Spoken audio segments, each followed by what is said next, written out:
weekend. Further west, though, the cloud is gathering and we'll see more rain pushing back into Northern Ireland initially, then into western Scotland during Saturday morning, and also rain then creeping into western parts of England and Wales before Saturday lunchtime. The easternmost parts of England stay largely dry through Saturday, but it will cloud over and it will feel cold here after that frosty start. Slowly but surely, as the rain arrives elsewhere, it'll start to turn milder. A milder day for all on Sunday, but a predominantly cloudy day with some rain and the winds picking up once more, particularly so on Sunday night. Canary Islands sponsors the weather.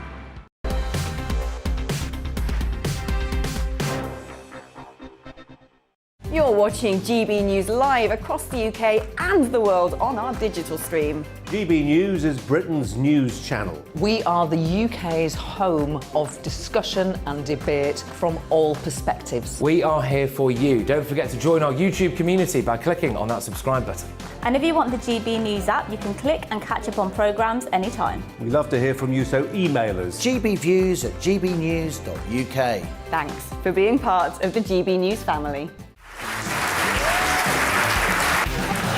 My name is Andrew Doyle. Join me every Sunday evening at 7 p.m. for Free Speech Nation. This is a show where we address current affairs and news stories of the week with the help of two wonderful comedian panellists. I brought in comics because I want to give it a lighter edge, and also they work for less. See you there.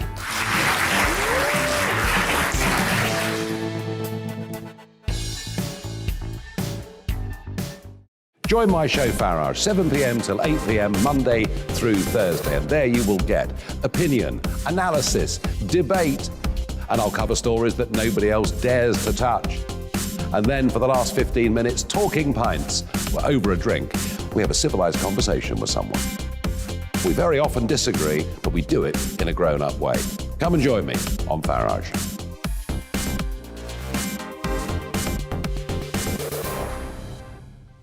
I'm Colin Brazier. I've reported from more than 70 countries around the world, covered wars from Afghanistan to Iraq, from Lebanon to the Balkans. I'm trying to bring that experience, that feel for events, to the studio. And something else. I'm ready to give an opinion. Today's stories with a spark. Brazier from 8 p.m. weekdays on GB News.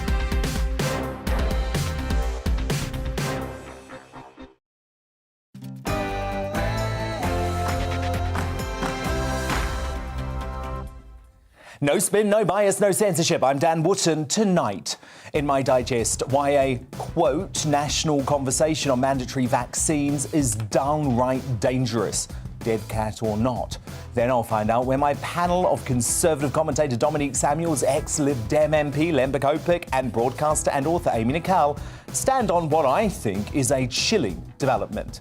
The man dubbed the Darlene of the right, Michael Portillo, reveals why all sides of the Tory party, from the Thatcherites to the Red Wall busters, are furious this week, and whether he thinks Boris will survive their rancour. My exclusive interview at 10:20. Will anyone be convinced by the need for these new COVID restrictions? One of the most unfiltered figures in politics, Anne Widdecombe, sounds off in big witty style. Why have we brought in vaccine passports despite a shed load of evidence that they don't make any difference? Social media star Alan Miller of the Together campaign is fighting for business when the government won't. He'll be here in Uncancelled, warning of the terrible toll Plan B will take on the hospitality industry. Plus, we'll bring you exclusive new poll results revealing that Brits do expect others to break new COVID measures, do want their freedoms back, and do want to learn to live with the virus. It's the data the MSM don't want you to hear. But Mark Dolan will be revealing all in The Outsider. Should Boris be focusing on his new baby when there's a so-called COVID crisis? This is a controversial one. Should pregnant offenders be spared jail? That's really going to split my panel. They'll break down the day's top headlines in the media buzz. In the clash, should the death penalty be reintroduced for child killers in the wake of Arthur Labinjo Hughes? Tory MP Scott Benton, who's been calling for the move, goes against a human rights lawyer fighting for the lives of the guilty despite the tragic murder of her mother. I'll get your verdict too. And as always, we'll bring you a first look at tomorrow's newspaper front pages And we'll crown another Greatest Britain and Union Jackass to end the week before the end of the show. This is Dan Wootton Tonight. Let's go.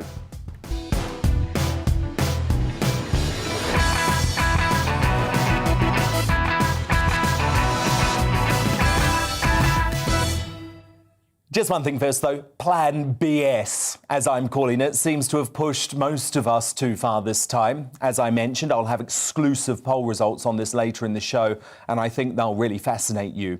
But the absurdity of the measures became all too clear during a briefing between Number 10 Downing Street and journalists today. This is actual material from the briefing. So a journalist asked, if I'm in a theatre watching a musical, can I take my mask off to sing? Number 10 Downing Street says yes, there is a general exemption for singing. The journalist goes on, so I could walk into Tesco without a mask as long as I'm singing. Number 10 replies, essentially yes. It's not a spoof, folks. We're back here again. By the way, no wonder they don't want those briefings filmed. But at least there is some humour coming out of the madness.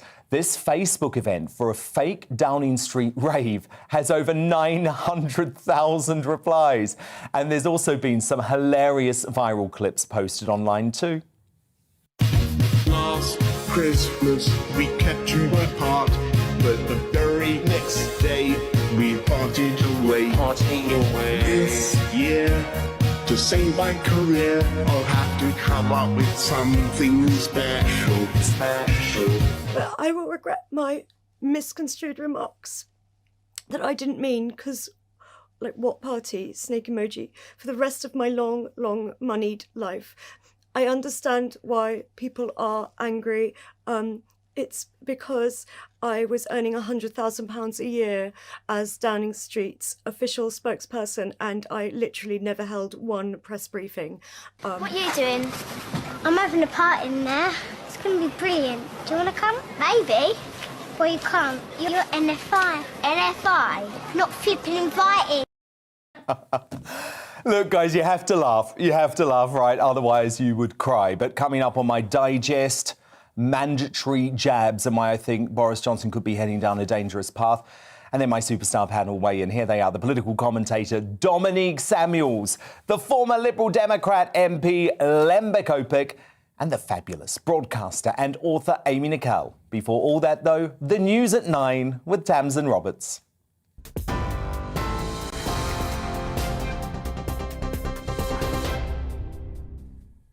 Thanks very much, Dan. Well, here are the latest headlines.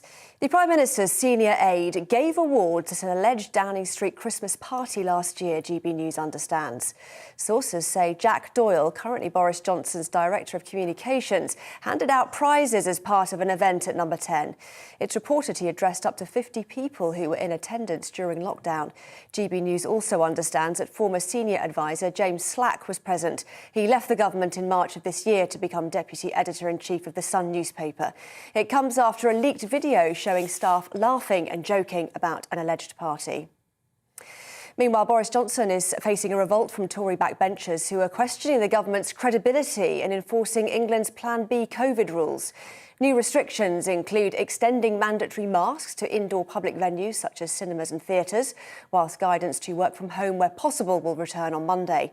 Mr Johnson has denied bringing forward announcements to divert attention from the row. And Public Health Scotland is urging people not to attend Christmas parties. In a tweet, it says, given the rise of coronavirus outbreaks linked to Christmas celebrations, people should defer parties. PHS Medical Director Dr Nick Finn said by postponing some plans, we can help protect ourselves and our loved ones. Police have disrupted 7 late-stage terror attacks in the UK since the start of the coronavirus pandemic. Counter-terrorism policing say the latest figures take the total number of foiled terrorism plots in the last 4 years to 32. They're also calling on people to remain vigilant over the festive period. Boris Johnson is facing renewed questions into a donation used to pay for the redecoration of his Downing Street flat. It comes after the Conservative Party was fined almost £18,000 by the Electoral Commission. It says the Tories failed to accurately report a donation and keep a proper accounting record. A party spokesperson said they were considering an appeal. The Scottish Finance Secretary has confirmed income tax rates will stay the same next year. Kate Forbes announced the freeze during the budget at Holyrood this afternoon. Other measures include an increase in the minimum wage for public sector staff to £10.50 per hour. It's the first budget to be put forward jointly by the SNP and Scottish Greens. Those are the headlines. Now let's get back to Dan Wootton tonight.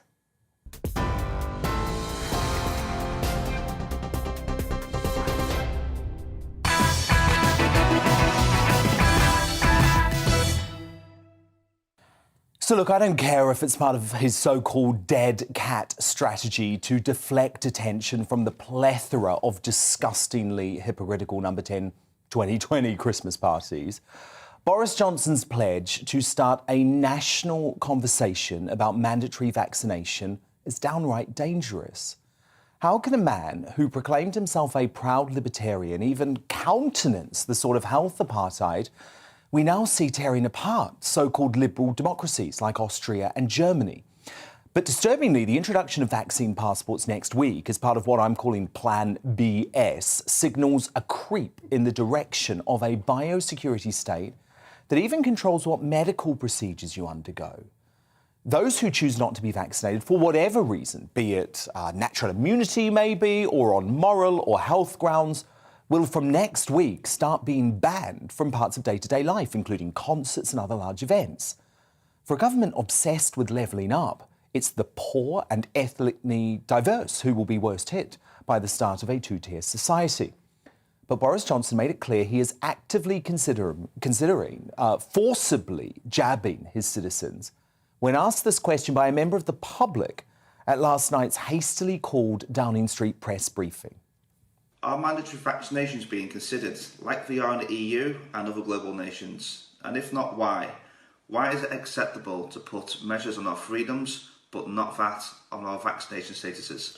Thanks, Dave. Well, I said right at the beginning of this pandemic that I think, or as soon as we were really talking about vaccination seriously, that I didn't want us to have a society and a culture where we force people to get vaccinated. I don't think that's ever been the way we do things in this country. There is going to come a point if we can show that the vaccines are capable of holding of Omicron, and that's the key thing that I think that we need to test. Well, I do think that we're going to have a conversation about ways in which we deal with this pandemic, because I want to be absolutely clear with you. I don't believe we can keep going indefinitely with non-pharmaceutical interventions. I mean restrictions on people's way of life, where just because a substantial proportion of the population still, sadly, has not got vaccinated. And I think we're going to need to have... I actually want to share with you an email that I received after the show last night when I mentioned this from Adam Tustian, because it sums up a huge amount of what I think you're feeling. So Adam said, I'm 41 years old and have been a Conservative supporter since the age of 12. I have voted Conservative at every single general election. I can tolerate the general incompetence. I can tolerate the lies. I don't care about overpriced wallpaper, eye testing trips to Barnard Castle, or the hypocrisy of sneaky number 10 parties. At a push, I can even excuse the fiscal incontinence, the destructive heresy of energy price controls, and worst of all, the headlong rush to recreate British rail. Even the economically suicidal, fact-free, intellectually dishonest net zero nonsense, it can all be excused on the basis that Labour would do far worse. However, Adam Tustian goes on. Today, the Prime Minister was asked about implementing mandatory vaccination. As someone who has had both vaccines, the only morally acceptable answer was no. Instead, Boris tells us we need a national conversation. I will never vote for this man ever again. I cannot put into words how angry I am right now. If I could find my party membership card, I would send it back where it came from. Boris is not a Conservative. I have never attended a protest in my life. This is the one issue that I would fight to the death. Evil is the only word to describe any leader who would even suggest such a thing. The entire media are completely ignoring what was said, choosing to focus on the irrelevance of who attended the party. Please don't let them get away with it. And I wanted to share that email from Adam Tustian with you in full, because it's that sentiment which is why I'm speaking out about this. It's not that I believe that Keir Starmer would be a better Prime Minister. I've backed Boris Johnson from the start of his premiership. But this madness has to end.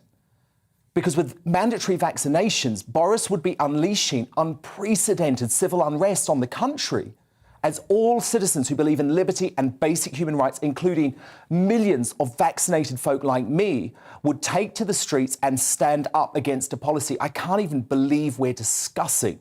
Labour is a huge danger here too. Their frontbencher, Thangam Debonair, refused to rule out her party backing mandatory vaccination last night on the BBC. Don't know whether Labour are in favour of compulsory vaccination. Are you? We would rather everybody took the vaccine because it's the right thing to do and because it's safe and it's effective. But I agree with this that. wouldn't be a suggestion. This wouldn't be a suggestion. Well, we're still dealing in hypotheticals, aren't we? Where we are at the moment is there's a discussion about that to be had, and I think there is a discussion that we look at the evidence at every stage. At the moment, of course, we would rather everyone was persuaded by the arguments that it's safe and effective. You're not ruling out compulsory vaccination. I don't think we should ever rule out anything that is necessary to protect people. Well, I think that's outrageous. I think so worrying. Remember, Labour is a party who don't think the current unnecessary COVID restrictions go far enough. Their potty Welsh First Minister, Mark Drakeford, is reported to want a total Christmas lockdown. Then you've got Sturgeon, scheming Sturgeon in Scotland, who would completely destroy the economy with lockdowns if she could to advance the futile cause of Scottish independence. So now it is up to the Tory freedom fighters to exercise the correct moral judgment by campaigning against vaccine passports and mandatory vaccination, no matter the consequence, to their careers. It's clear, for example, Health Secretary Sajid Javid doesn't support the PM from this answer that he gave on BBC Breakfast this morning. The Prime Minister's called for a national debate on mandatory jabs. So what would you say when that debate is proposed and takes place?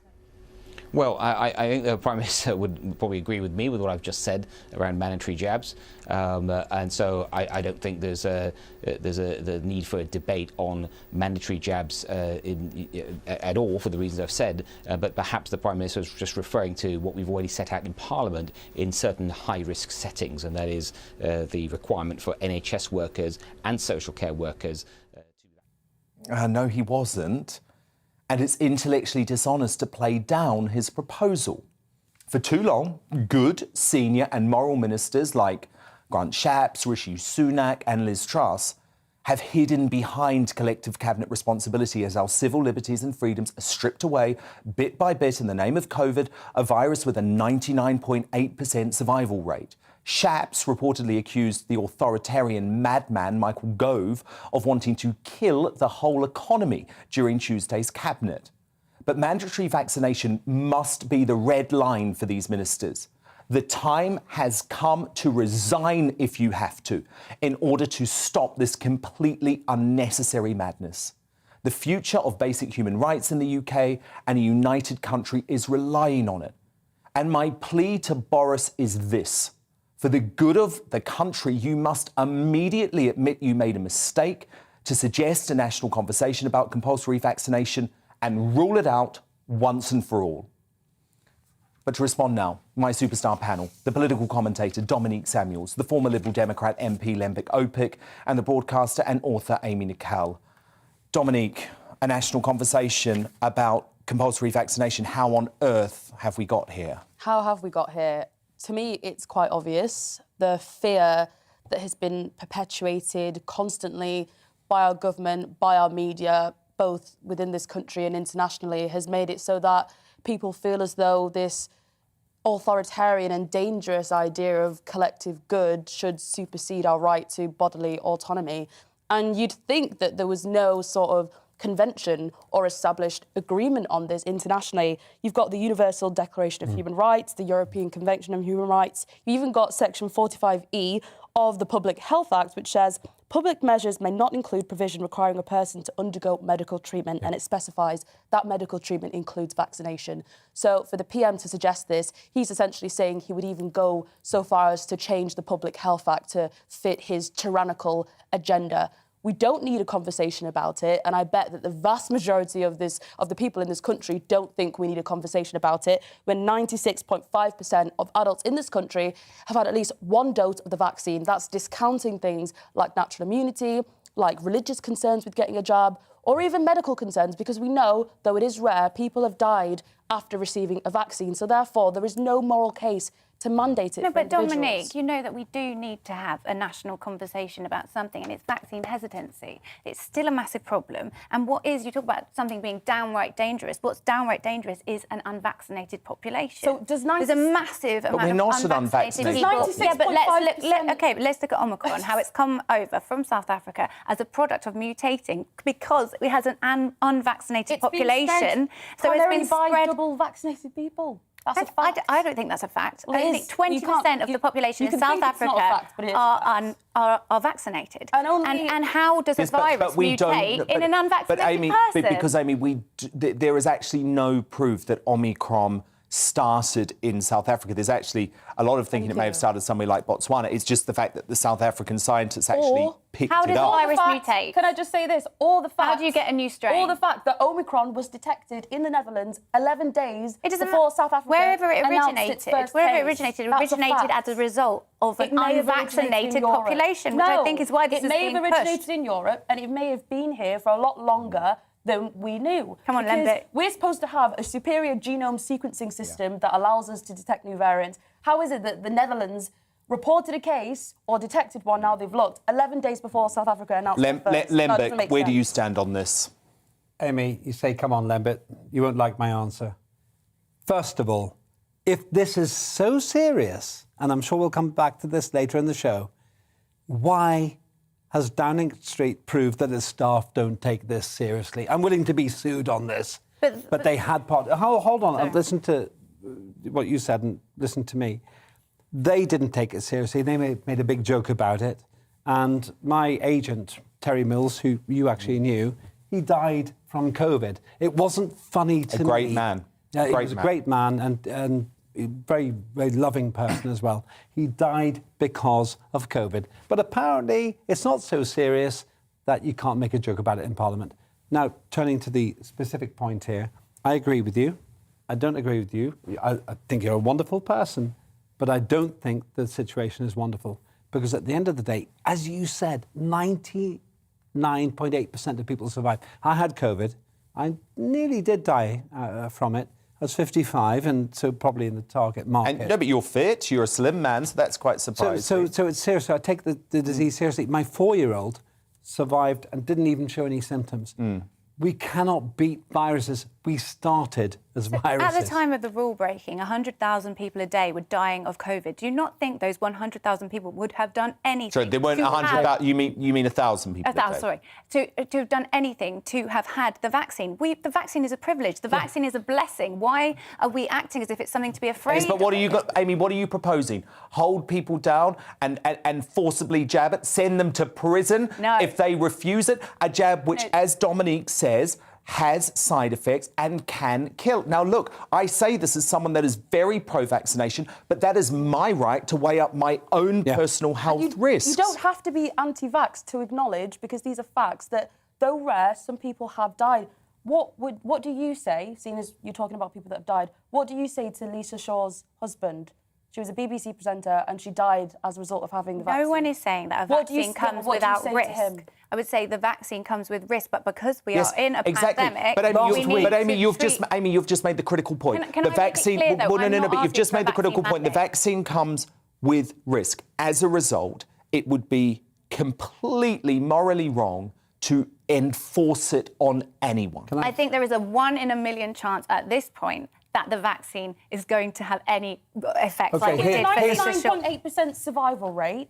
You're perfectly happy to force people. No, I'm not arguing for a mandate whatsoever. Despite the fact that it's a fact that people have died. But you want a national conversation about it? I want a national conversation about the hesitancy. Well, look, we've started the conversation. We'll continue it for the rest of the night because my superstar panel are here all night. Lembit, there's so much more of you to come. Don't you worry. Lembit Kovac, Dominique Samuels. Oh, thank you so much. And Amy Nicole, too. But next, why has Boris been swept up by Omicron hysteria despite the science suggesting Plan B is a huge overreaction? The straight-talking Anne Widdecombe tries to make sense of it all in Big Witty style. It's time to remind ourselves there's always another winter. Canary Islands sponsors the weather. Good evening. Many of us having a fairly wet end to the day, but tomorrow a bright and breezy kind of day, but there will be showers, particularly in the west, and a pretty cold feel as well with that breeze picking up. At the moment we've got low pressure to the northwest, but this weather front is slicing its way across the country, bringing outbreaks of rain and particularly some heavy bursts across the Midlands, East Anglia and the southeast in the next few hours. It does all tend to scoot out into the North Sea through the early hours, so things becoming drier in the east. But further west there will be showers, those showers of snow over the Scottish mountains, but at low levels hail is likely and the showers could be pretty lively. As the wet weather clears away and skies stay clear across Scotland for longest, there could be a touch of frost here, which might mean it's a little icy first thing on Friday morning. During Friday, though, much of the east dry and bright with sunny spells, and the same goes for southern England. A few showers in the southwest. Certainly lots of showers for northwest England, Wales, Northern Ireland and western Scotland. Heavy showers, rain at low levels, yes, some snow over the Scottish hills, but as I said, hail and thunder likely in those showers as well. They'll zip through on the breeze, and that breeze will make it feel chilly. Temperatures close to average, but feeling colder because of that wind. The wind and the showers all tend to fade a little through Friday evening, so many places again becoming dry and clear, and it will turn frosty, certainly across Scotland, parts of northern England as we head into the weekend. Further west, though, the cloud is gathering, and we'll see more rain pushing back into Northern Ireland initially, then into western Scotland during Saturday morning, and also rain then creeping into western parts of England and Wales before Saturday lunchtime. The easternmost parts of England stay largely dry through Saturday, but it will cloud over and it will feel cold here after that frosty start. Slowly but surely, as the rain arrives elsewhere, it'll start to turn milder. A milder day for all on Sunday, but a predominantly cloudy day with some rain and the winds picking up once more, particularly so on Sunday night. Canary Islands sponsors the weather.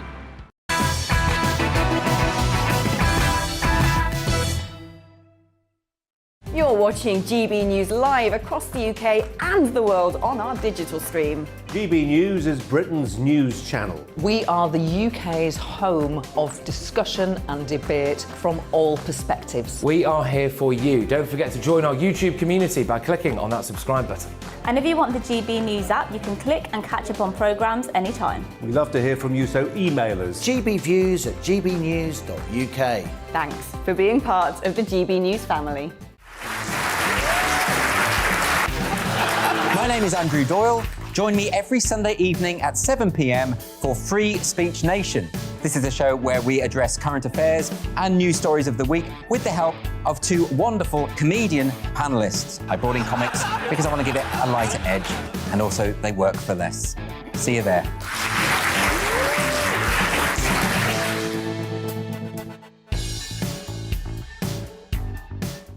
Join my show Farage, 7 p.m. till 8 p.m. Monday through Thursday, and there you will get opinion, analysis, debate, and I'll cover stories that nobody else dares to touch. And then for the last 15 minutes, talking pints.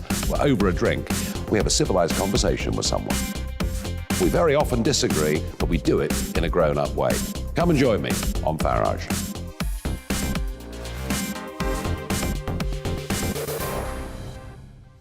I'm Colin Brazier. I've reported from more than 70 countries around the world, covered wars from Afghanistan to Iraq, from Lebanon to the Balkans. I'm trying to bring that experience, that feel for events, to the studio. And something else. I'm ready to give an opinion. Today's stories with a spark. Brazier from 8 p.m. weekdays on GB News.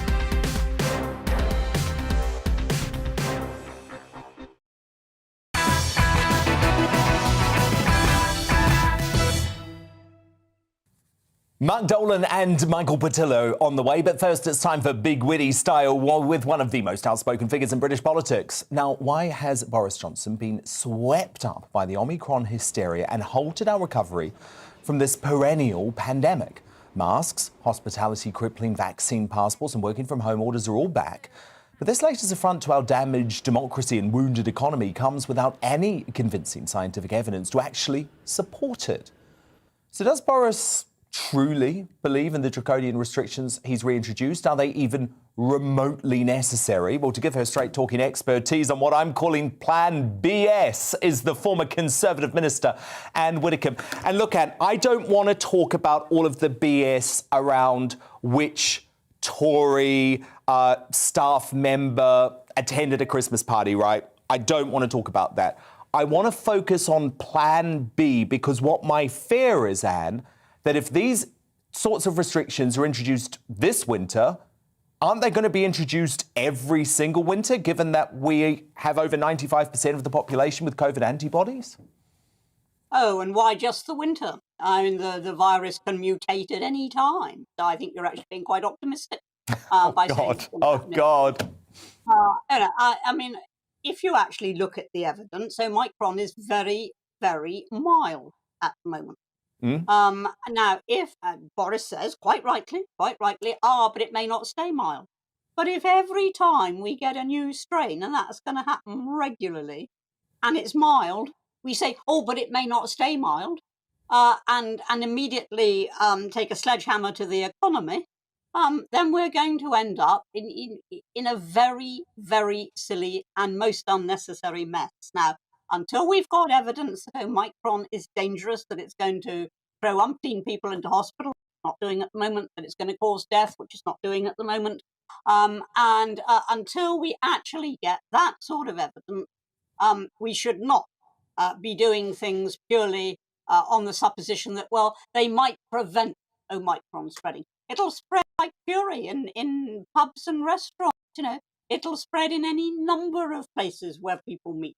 And really just picking on certain parts of the economy and once again savaging them, which is what this comes down to, seems to me completely illogical. So no, I am not in favour of Plan B. Plan A was bad enough when we were all back in masks in shops, but could take them off as soon as we entered a restaurant. Madness. Inconsistent madness. I completely agree. And the thing is, Anne, you look around the world, Omicron has not killed one soul anywhere yet, as far as we know.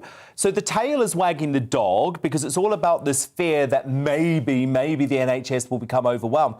Thus far, only 5% of NHS hospital beds are filled up with COVID patients, so I can't understand that justification either. Well, I keep asking myself, why did we bother having the vaccinations? You know, this was supposed to be our liberation.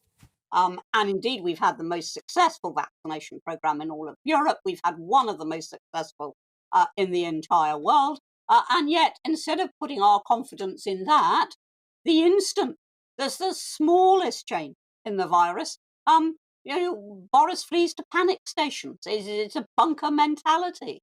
It's time we just learned to live with this thing and got on with it. So, and what explains that policy approach from Boris? Has he been fundamentally changed because he came so close to death? Is he looking at polling that shows that restrictions are actually widely supported? Or is it more to do with power and control, and that once governments have power and control, they don't like relinquishing it? No, it's straightforwardly backside covering. You know, well, what happens if Omicron does prove to be a bit worse than we thought?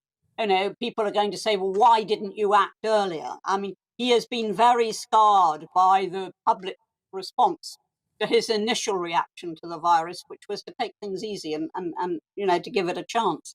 And people have actually, you know, accused him of causing death, of not doing things early enough. So now, of course, he's terrified of that accusation being repeated. And the virus only has to blink and he will immediately go, as I say, to panic stations. We do not need panic stations. Cui bono publico, no blinking panico, Boris. And then does it become our responsibility then? Is mass civil disobedience the only way that the government might start to realise that the public are sick of this? Well, this is a parliamentary democracy. And I don't particularly want to advocate breaking the law. I think people should use their own judgment within the law, as I did all through the first lockdown. I used my judgment throughout, but it was judgment. It wasn't rashness. And I think that I'm not going to advocate breaking the law, but I am going to advocate a mighty protest against it. And anybody who thinks this is nonsense should now be battering on the doors of their MPs' surgeries, should be emailing their MPs, writing to their MPs, getting everybody else who shares their opinion to do the same. And MPs, particularly those in marginal seats, don't like it when they think the public's angry. No, I agree. And by the way, even though I've railed against these restrictions for over 18 months now, like you, I absolutely believe we have to follow the rule of the law. But it makes me angry, and that there hasn't even been a vote on these new measures in Parliament yet, because that doesn't feel to me like democracy. So do you agree with me, Anne, that it's time for some of these freedom fighters who are hiding away behind cabinet collective responsibility? So I'm looking at Rishi Sunak, I'm looking at Liz Truss, I'm looking at Grant Shapps. Is it time for some of them to start saying, actually, there's got to be a red line and I might have to resign? Well, I think they should be saying that to Boris in private. I don't think they should be saying it in public. I do actually happen to believe in collective responsibility, because otherwise you have chaos. I mean, pretty good chaos anyway, but you have real chaos if you have government ministers speaking with different voices. So I am going to say, yes, they must preserve collective responsibility in public, but in private, they should be also battering down Boris's door. Now he's just had a baby. Presumably Carrie will insist once again that he changes the nappies. So, you know, he's got a whole lot of other stuff now on his plate. And nevertheless, I think MPs who disagree with this need to be pretty merciless. And what about this really disturbing, unexpected moment at the press conference yesterday when Boris opened up the possibility of compulsory, mandatory vaccination, which was something that no one saw coming? No, as long as there is the slightest possibility of harm, and although the numbers are small, people have died from the vaccines, they have been taken ill through the, seriously ill, I mean not just flu symptoms, seriously ill from the vaccines. And so long as there is even a very remote chance of that, no government has the right to say to any citizen, you must take that risk. Now, I'm double jabbed. I actually believe in the vaccination programme. I don't have a problem with it. But I do not think that a democratic government can say to its citizens, we are going to insist on an invasive medical procedure, even though it may, on a very remote chance, kill you. Indeed. Anne Widdecombe, thank you so much. We'll speak again very soon. Coming up, can Boris survive the growing Tory revolt? After all, sides of the party took aim at him this week. One of the most revered Conservative politicians, Michael Portillo, joins me to give his view on that. But up next in The Clash, should the death penalty be reintroduced for child killers in the wake of the tragic murder of 6-year-old Arthur Libinjo Hughes? We'll debate that in just a moment, but I want to know what you think as well. Dan at gbnews.uk, or you can tweet me using the handle at GBNews. We've got a little poll going there as well. Back with that in just a couple of minutes.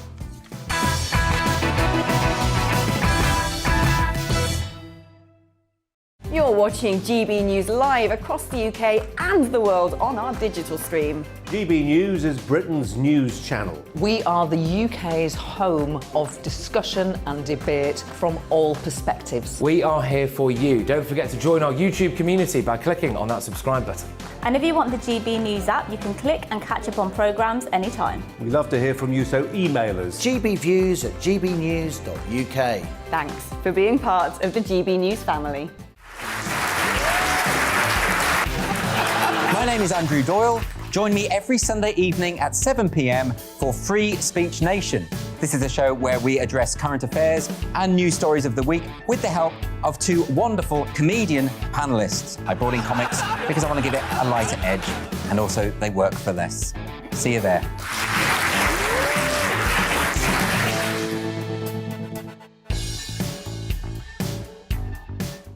Join my show Farage, 7 p.m. till 8 p.m. Monday through Thursday. And there you will get opinion, analysis, debate, and I'll cover stories that nobody else dares to touch. And then for the last 15 minutes, Talking Pints, over a drink, we have a civilised conversation with someone. We very often disagree, but we do it in a grown-up way. Come and join me on Farage.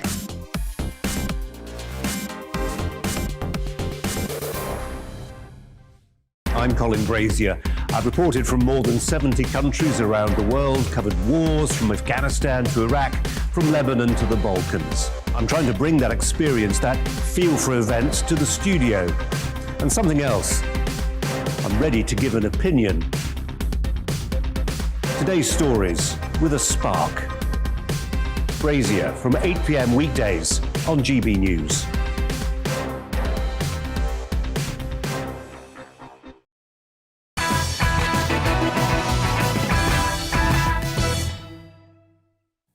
Time now for The Clash. The barbaric killing of defenceless 6-year-old Arthur Labinjo Hughes shocked the nation, but is serving part of a life sentence an adequate punishment for his depraved killers? Boris Johnson has pledged that life will actually mean life for child killers after Arthur's grandmother, Madeleine Hullcrow, said his sadistic murderers should be locked up forever. Life should mean life. Life should mean life. They took Arthur's life, and he's not going to get his life back. He's not going to have children of his own. They've took him from my daughter. Life should mean life. There was no remorse, no sympathy shown. But some Tory MPs feel that still doesn't go far enough and want child killers to suffer the ultimate punishment, the death penalty. And a YouGov poll suggests that would be welcome too, with 52% of Brits supporting the death penalty for people who murder children in a recent poll. So I'd love to know what you think on this. Should the death penalty be reintroduced for child killers? At GB News, on social media, or Dan at gbnews.uk in my email. But first, I'm going to bring in the Tory MP for Blackpool South, who supports the death penalty, the political commentator Dominique Samuels, who also backs it for child killers, and Diana Constantinidi, a human rights barrister whose mother was tragically murdered but does not think capital punishment should be reintroduced. So, Scott Benton. This was potentially, you would say, a controversial position for an MP to take, but as I just mentioned, that YouGov poll would suggest that the public are very much on your side. I think that's definitely the case, Dan. This is a classic issue where the general public have a completely different opinion on this than the out-of-touch liberal metropolitan elites, and I'm including members of parliament within that. The vast majority of my constituents were absolutely appalled by this evil and barbaric act, and as far as they are concerned, there's only one appropriate punishment, which would be the death penalty. That is, as a society, that's the only way we can signal our absolute revulsion at this barbaric act, and in my opinion, that's the only appropriate crime. And Scott, what has been the reaction since you made the call to reintroduce the death penalty for child killers? I've received hundreds of emails, Dan, from people up and down the country just so thankful that somebody has actually gone on television, as I did several days ago, and spoken their mind, because this is one issue where politicians and members of parliament like myself aren't supposed to express a controversial opinion on this issue. We're just supposed to conform with a decades-old idea that a mandatory life sentence for killers is enough. Well, frankly, it isn't. The British people demand better, and that's why I was so pleased to go on TV and reflect the views of my constituents on this issue. No, and I congratulate you for that, Scott. Can I just tell you my main concern, though? If you study criminal justice, there are cases in every country, in liberal democracies, in the third world, where innocent people are sent to their death because of miscarriages of justice. That's my concern, and I think it's an overwhelming concern that means I will never be able to support the death penalty. How do you deal with that problem? Well, Dan, since we abolished the death penalty in this country 60 years ago, criminal justice techniques have moved on a huge amount, as has the justice system. So we're not talking about the death penalty for every single murder here. What we are talking about is exceptional crimes which have particularly repulsed the nation. For example, the awful killing of little Arthur would be one. Potentially so would the killers of Lee Rigby be in the same category as deserving of the death penalty. And in both of those instances, we have DNA evidence, we have CCTV footage, we have TV footage in the case of the killing of Lee Rigby. So the perpetrators are beyond doubt in these cases. So the concerns people would have about a miscarriage of justice would not be appropriate. And that's why I'm only calling for the ultimate punishment in a small number of particular murders where there is irrefutable evidence of the perpetrators. OK, Scott, thank you so much for putting your case. Stand by, because I want to go to Diana Constantinidi. And Diana, I really wanted to speak to you about this because obviously you are a human rights lawyer and that's why we have you, but you have a particularly personal connection to the to this type of situation because I believe your mother was tragically murdered. You don't support the death penalty, though, even despite such a difficult personal experience. I guess there's two ways of looking at this. The first one is under my professional capacity as a lawyer, which I do not agree at all, indeed, with capital punishment. But of course, through that and being able to study through the years of becoming a barrister and with my personal experience, I never, ever have I desired the death of the murderers of my mother. I believe in transparency. I believe in accountability. I believe in justice. I believe the worst thing you can do for a human being is to deprive them from their freedom. And that's the way we should be approaching those matters of a civil and democratic society. And I do agree with one point in relation to old school methods or decades of anachronistic views. And I will agree with that because capital punishment is one of those things. The last time United Kingdom saw a capital punishment was on the 13th of August, 1964, one in Liverpool and one in Manchester. And actually, I was going on through reading the process that these people were executed. And why would we do eye for eye? Why would we want to respond to a heinous crime with another heinous crime? That's not the answer. That's not the way forward. That's not a way of respecting human rights. And I stand by it. But may I just add one last point? Yes, because of course. you mentioned about the criminal justice system. And I want to take a step back. I would like for all of us to take a step back. And that's a reflection about our criminal justice system. It is a complex system because it has to regulate the alleged, actual, and criminal activities within those procedural limits. So as you very correctly pointed out, there are some people that they've been innocently prosecuted and they may have been found guilty for a number of different reasons. And we have to make sure that there is a fair process in place, including sentencing, to ensure and safeguard that. And according to the sentencing guidelines, there is that, and that's the whole life order. And perhaps the judge who sentenced the two defendants who should have considered that. Dominique Samuels, how do you respond to that? Well, the thing is, when people speak out against the death penalty, I think they view it in ways that I wouldn't. So for you to murder or rape a child, I think that's the greatest evil that you could ever inflict on somebody else. And there is no eye for an eye where that is concerned, because you using the death penalty against someone who's murdered a child, I don't believe those acts are equal. I personally view that as justice. You know, Colin Pitchfork, for example, child murderer, he was released, soon went back into prison for, as far as I understand it, plotting to kill people again. Baby P's murderers, the murderers of James Bulger and now of Arthur Hughes. Prison for them, I don't think, is justice, because even if we talk about James Bulger, for example, his killers, so much money was spent on giving them new identities, giving them a new life. Despicable. When they tortured and murdered a 2-year-old. And John Venables, one of the people that murdered James Bulger, he went back into prison again 2 years after. For what? child porn. These people, these types of people, they don't learn. So this whole idea of the justice system being corrective in this regard, I don't think is true. No, and where I completely agree is life has to mean life. These depraved killers of poor Arthur, the fact that they are going to be out makes me feel sick.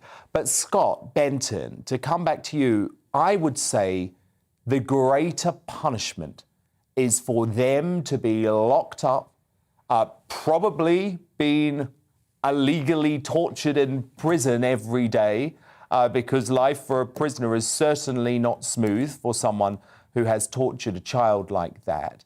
And in some ways, do you not understand that the death penalty could actually be the easy way out for these evil folk? I appreciate that argument, I really do. What I would say, though, just going back to previous comments, the evil and heinous acts, particularly in this case, the murder of an innocent child with his whole life ahead of it.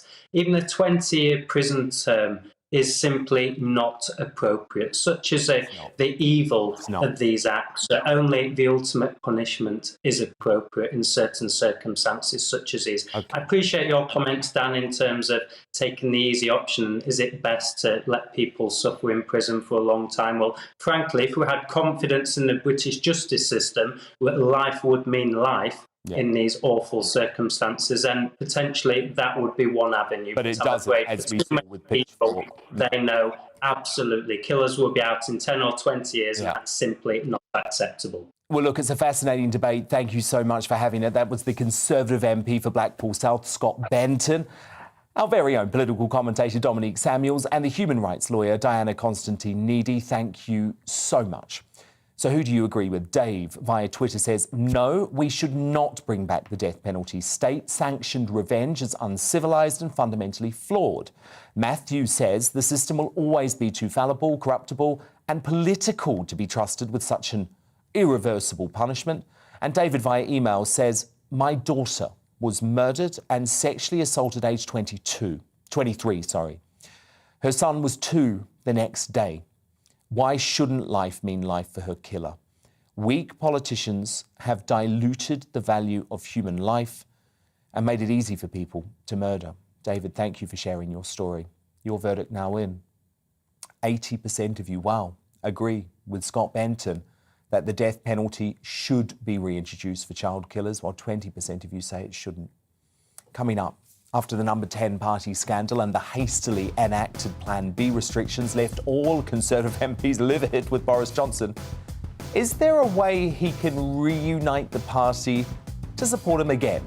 Tory grandee Michael Portillo joins me to give his unique perspective on an extraordinary 48 hours in politics. But next, exclusive new polling reveals Brits do expect others to break new COVID measures, do want to get their freedoms back, and do want to learn to live with the virus. Forget what you've been told elsewhere. The real state of the nation laid bare by Mark Dolan in The Outsider after the... It's time to remind ourselves there's always another winter. Canary Islands sponsors the weather. Good evening. Many of us having a fairly wet end to the day, but tomorrow a bright and breezy kind of day, but there will be showers, particularly in the west. And a pretty cold feel as well with that breeze picking up. At the moment we've got low pressure to the northwest, but this weather front is slicing its way across the country, bringing outbreaks of rain and particularly some heavy bursts across the Midlands, East Anglia and the southeast in the next few hours. It does all tend to scoot out into the North Sea through the early hours, so things becoming drier in the east. But further west there will be showers, those showers of snow over the Scottish mountains, but at low levels hail is likely and the showers could be pretty lively. As the wet weather clears away and skies stay clear across Scotland for longest, there could be a touch of frost here, which might mean it's a little icy first thing on Friday morning. During Friday, though, much of the east dry and bright with sunny spells, and the same goes for southern England. A few showers in the southwest. Certainly lots of showers for northwest England, Wales, Northern Ireland and western Scotland. Heavy showers, rain at low levels, yes, some snow over the Scottish hills, but as I said, hail and thunder likely in those showers as well. They'll zip through on the breeze, and that breeze will make it feel chilly. Temperatures close to average, but feeling colder because of that wind. The wind and the showers all tend to fade a little through Friday evening, so many places again becoming dry and clear, and it will turn frosty, certainly across Scotland, parts of northern England as we head into the weekend. Further west, though, the cloud is gathering, and we'll see more rain pushing back into Northern Ireland initially, then into western Scotland during Saturday morning, and also rain then creeping into western parts of England and Wales before Saturday lunchtime. The easternmost parts of England stay largely dry through Saturday, but it will cloud over and it will feel cold here after that frosty start. Slowly but surely, as the rain arrives elsewhere, it'll start to turn milder. A milder day for all on Sunday, but a predominantly cloudy day with some rain and the winds picking up once more, particularly so on Sunday night. Canary Islands sponsors the weather.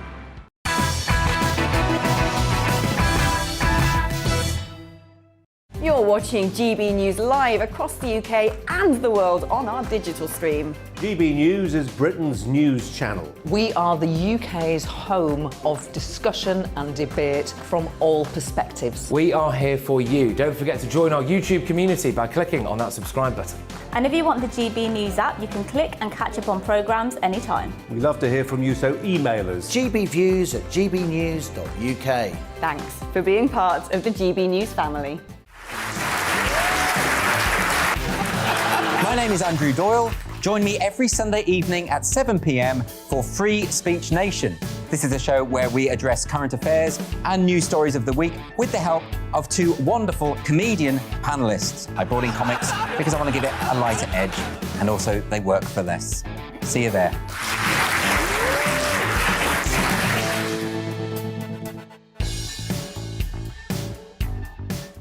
Join my show Farage, 7 p.m. till 8 p.m. Monday through Thursday, and there you will get opinion, analysis, debate, and I'll cover stories that nobody else dares to touch.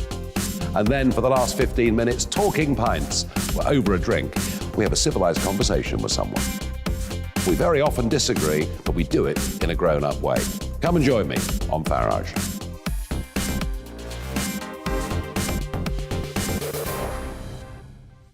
I'm Colin Brazier. I've reported from more than 70 countries around the world, covered wars from Afghanistan to Iraq, from Lebanon to the Balkans. I'm trying to bring that experience, that feel for events, to the studio. And something else. I'm ready to give an opinion. Today's stories with a spark. Brazier from 8 p.m. weekdays on GB News.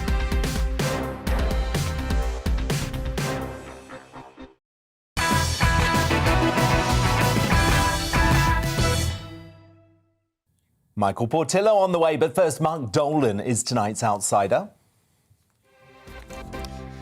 And breaking tonight, an exclusive Yonder poll for GB News reveals 84% of people have admitted they will be less likely to follow government rules about COVID-19 because they believe Boris Johnson and those who work for him don't take the rules seriously themselves.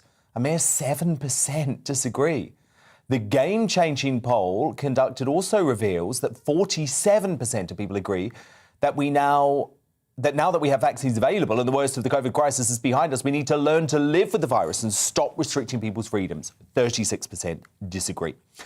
While much of the country, it seems, is finally waking up, the same can't be said of the leaders of No Opposition, Sir Keir Starmer, who blindly waved through another set of new COVID restrictions. So is it time for a new political force who will actually take the government to task on issues impacting our liberty? GB News star Mark Dolan thinks so, and he's here now. Mark, let's talk about these poll results first. Fascinating, right? Do you think this is a game-changing moment? Yes, I think you used a very interesting term in your introduction, Dan, when you said people are waking up. And I think we are waking up to this nightmare.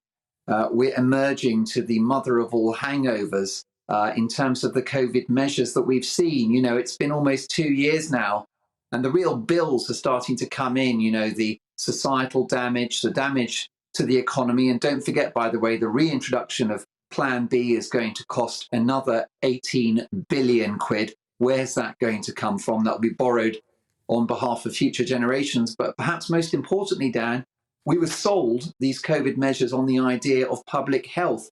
Well, the COVID measures have been a health nightmare. The Telegraph reporting 750,000 cancer cases may have been missed in the last 2 years. So the non-COVID death toll is going to be the greatest scandal of them all. I honestly think, Dan, that when you look at these lockdown measures, it's going to be like the Iraq War times 100, the Iraq War on acid. And unfortunately, the legacy will be far more damaging and longer lasting. And the reason why I think there's going to be a huge opportunity for a new political force is that the Tories own this nightmare, and so do Labour. We've been living in a semi-democracy in which these extraordinary measures, these experimental measures, and be clear, Dan, lockdown was an experiment, unprecedented. Well, Labour supported it and they've done it all over again.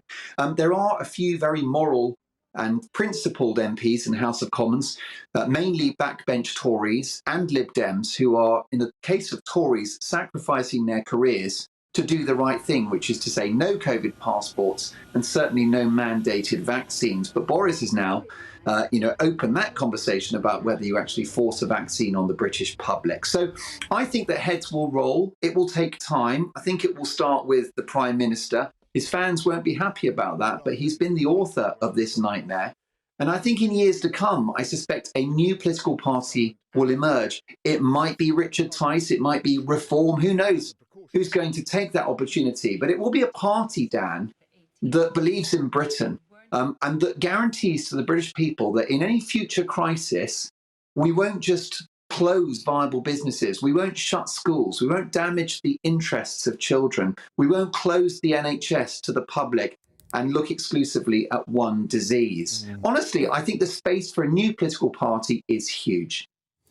It's interesting, Mark, because we asked another question in this poll, and it's one that I've thought a lot about this week, because fundamentally I want Boris Johnson to succeed. I backed him as Prime Minister. I praised him for delivering Brexit in a way that I think few political leaders could, but I've been so disturbed at the way that he's been prepared to strip away liberties. And as I said last night, the concept of mandatory vaccination being introduced to this country is just a bridge too far for me.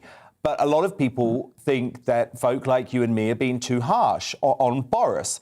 So we actually asked a question in this poll, Mark, and it was, should the media continue to criticise Boris Johnson and the government about parties held in Downing Street last year and potential breaches of COVID lockdown rules? 75% of people agreed that we should. Just 14% of people said we shouldn't criticise Boris Johnson. Your verdict on that? Well, I think it's really interesting. I mean, I've been a stuck record praising Boris Johnson for Freedom Day on the 19th of July. He was told by Keir Starmer and scientists on stage that it was reckless. Well, cases fell. It would have been reckless not to do it. So, I'm not saying the Prime Minister should resign. I know everyone thinks he should go at the moment. But I'm saying that, and I've been waiting so long for him to actually lead by those supposedly libertarian principles that we know are in him. And we've seen flashes of it, Dan. We saw him get Brexit done. We saw him win that 80-seat majority. We've seen him tackle extreme political correctness. I've not given up on Bojo, but I think he's had a bad week in which, as you say, he's invited that conversation about mandated vaccines. No Conservative should ever, indulge that idea, not for a country like Britain. So I just think, he's in the last of last chance saloons. And it's really interesting that the British public take the same view. I think a lot of Boris's fans are hugely disappointed, but they haven't quite thrown the towel in. But particularly with all the scandals. No, because you look at the alternative and Labour would have had us locked down from the summer. But Mark Dolan, fascinating analysis. Alternative Tory leader. If it had been Jeremy Hunt that had won the leadership election, we know Jeremy Hunt would have locked us up and thrown away the key. Exactly. So listen, all I'm saying is I don't know what colour of wallpaper. Yeah, no, I get you, and we will have enjoys, but she might need to think about that soon because I think there's space. Okay. Boris, watch your back. Well, Mark Dolan, and there'll be much more of that over the next 3 days because Mark Dolan tonight, 9 p.m, Friday, Saturday, Sunday. Mark, have a great weekend. I'll be watching. Thanks, Dan.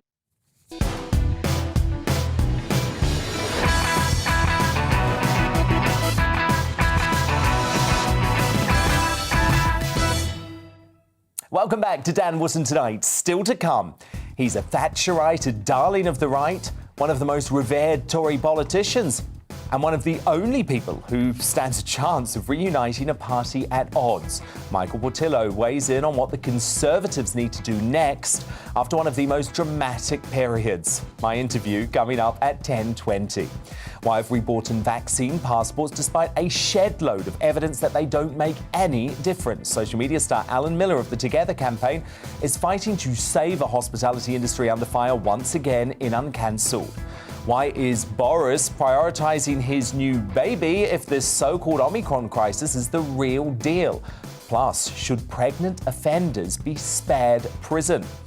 I've got some very polarising topics for my panel to chew over in tonight's Media Buzz. They'll also join me in taking a first look at tomorrow's newspaper front pages, and I'll crown tonight's Greatest Britain and Union Jackass within the hour.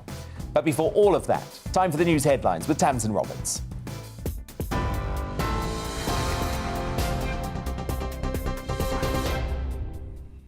Thanks very much, Dan. The top stories this hour. The Prime Minister's senior aide gave awards at an alleged Downing Street Christmas party last year, GBNews understands. Sources say Jack Doyle, currently Boris Johnson's Director of Communications, handed out prizes as part of an event at Number 10. It's reported he addressed up to 50 people who were in attendance during lockdown. GB News also understands that former senior advisor James Slack was present. He left the government in March of this year to become deputy editor-in-chief of the Sun newspaper. It comes after a leaked video showing staff laughing and joking about an alleged party. Meanwhile, Boris Johnson is facing a revolt from Tory backbenchers who are questioning the government's credibility in enforcing England's Plan B COVID rules. New restrictions include extending mandatory masks to indoor public venues such as cinemas and theatres, whilst guidance to work from home where possible will return on Monday. Mr Johnson has denied bringing forward announcements to divert attention from the row. And Public Health Scotland is urging people not to attend Christmas parties. In a tweet, it says, given the rise of coronavirus outbreaks linked to Christmas celebrations, people should defer parties. PHS Medical Director Dr Nick Finn said by postponing some plans, we can help protect ourselves and our loved ones. Police have disrupted 7 late-stage terror attacks in the UK since the start of the coronavirus pandemic. Counter-terrorism policing say the latest figures take the total number of foiled terrorism plots in the last 4 years to 32. They're also calling on people to remain vigilant over the festive period. Boris Johnson is facing renewed questions into a donation used to pay for the redecoration of his Downing Street flat. It comes after the Conservative Party was fined almost £18,000 by the Electoral Commission. It says the Tories failed to accurately report a donation and keep a proper accounting record. A party spokesperson said they were considering an appeal. The Scottish Finance Secretary has confirmed income tax rates will stay the same next year. Kate Forbes announced the freeze during the budget at Holyrood this afternoon. Other measures include an increase in the minimum wage for public sector staff to £10.50 per hour. It's the first budget to be put forward jointly by the SNP and Scottish Greens. You're right up to date. Now let's get back to Dan.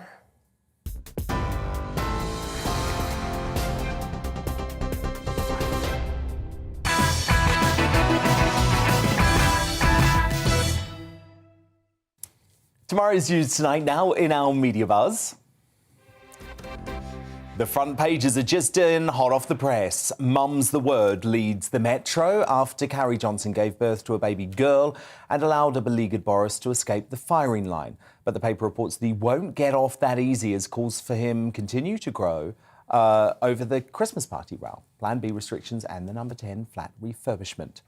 It doesn't get any easier for Boris as The Independent reports that an ex-Standards chief is leading the calls for a fresh inquiry into the PM's flat refurbishment after he was cleared of wrongdoing by a previous one. Sir Alistair Graham attacked the conduct of Boris just as the Electoral Commission ruled the Conservative Party broke electoral law over the issue.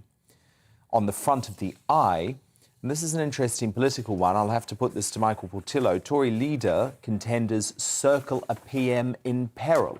Supporters of Rishi Sunak are reportedly canvassing support for the Chancellor in the event Boris needs to be replaced, while Foreign Secretary Liz Truss is said to be wooing backbenchers over dinner.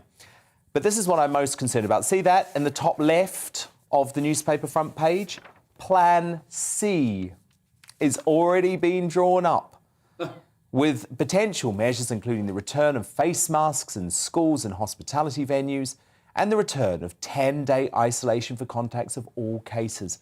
Let me just remind you, folks, this only ends when we say it ends, and I say enough is enough.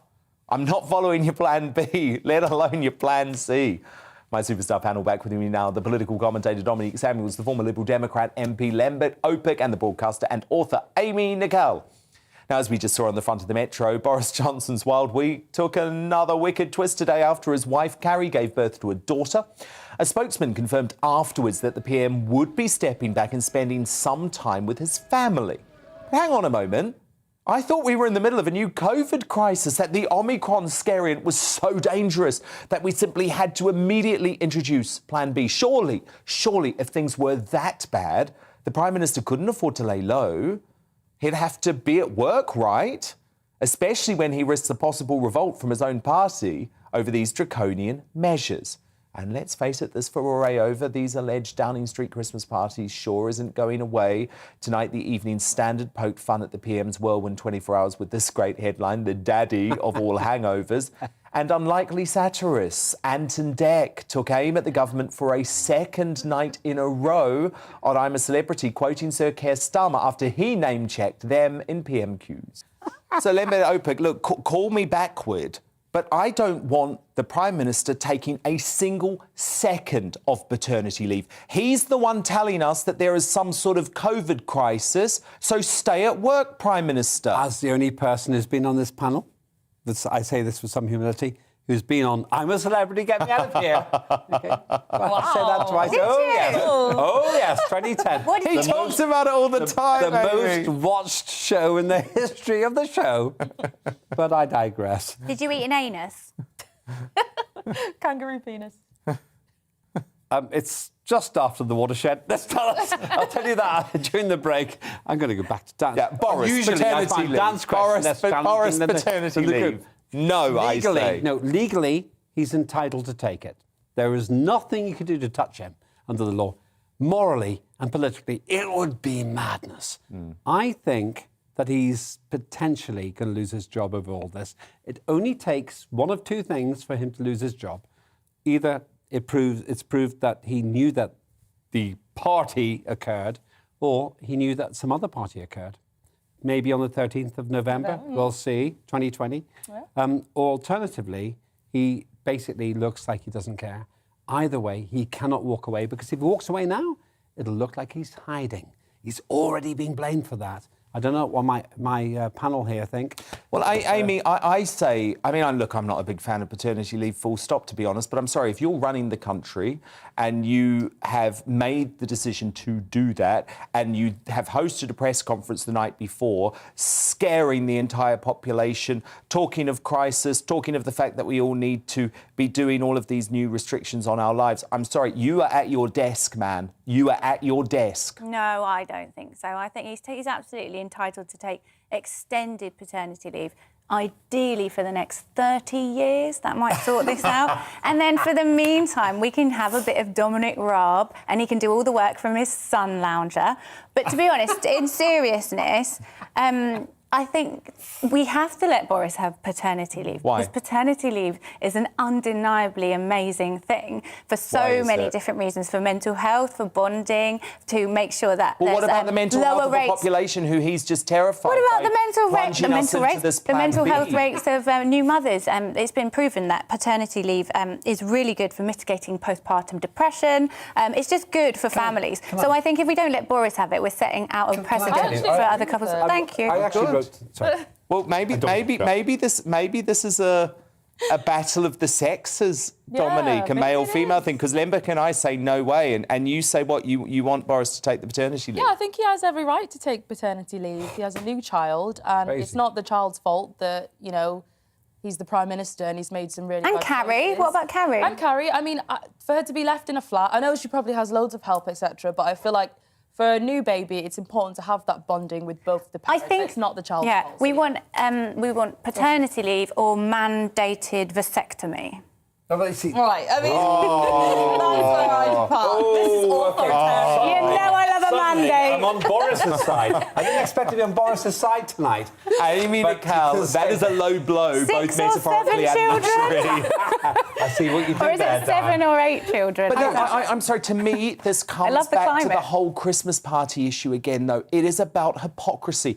If you are going out there and standing on a podium and telling the entire population things are so bad, you're going to have to go back to working from home, you're going to have to go back to wearing masks everywhere, and the NHS is at risk of being overwhelmed, that is a crisis. If we're in a crisis, you don't take time off But if you're Prime acting as Minister. if you're saying he's not going to work. It's not that he's not going to work, and I think we need to. That's what we need maternity to, leave is. Well, that's the They attitude. don't work. That's the attitude that I really don't like, and I feel uncomfortable with, because we need paternity leave, and we need people to go on it comfortably, knowing that they can come back to their job afterwards and be just as well respected. Okay, very simple. I agree with you about the fact that he shouldn't morally or politically take paternity leave. Simple point here is, as far as I'm concerned, he has told us to make great sacrifices. He needs to make some himself. Carrie can look after the child. Maybe or maybe not, they can have a birthday party. The child will suffer. They need to bond.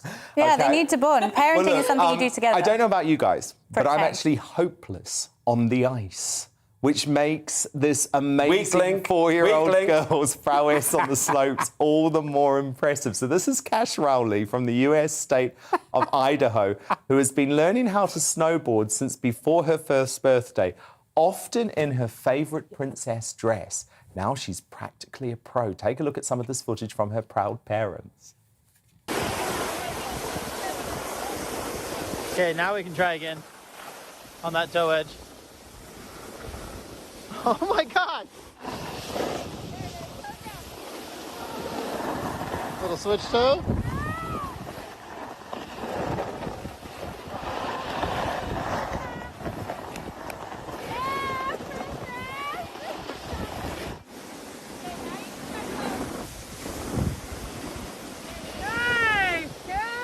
Yeah!